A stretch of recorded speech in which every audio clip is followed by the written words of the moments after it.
Hi everyone, in this video I'm going to show you how we can completely delete search history on Safari. If you see this helpful, don't forget to like the video, leave a comment and subscribe. Let's start. Tap settings, scroll down, tap apps, find Safari.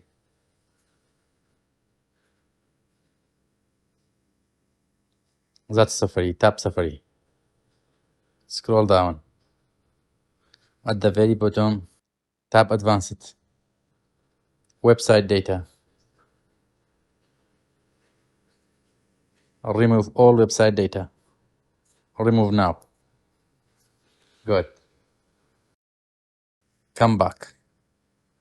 Scroll up. Clear history and website data. All history, clear history. That's all. Have a nice time.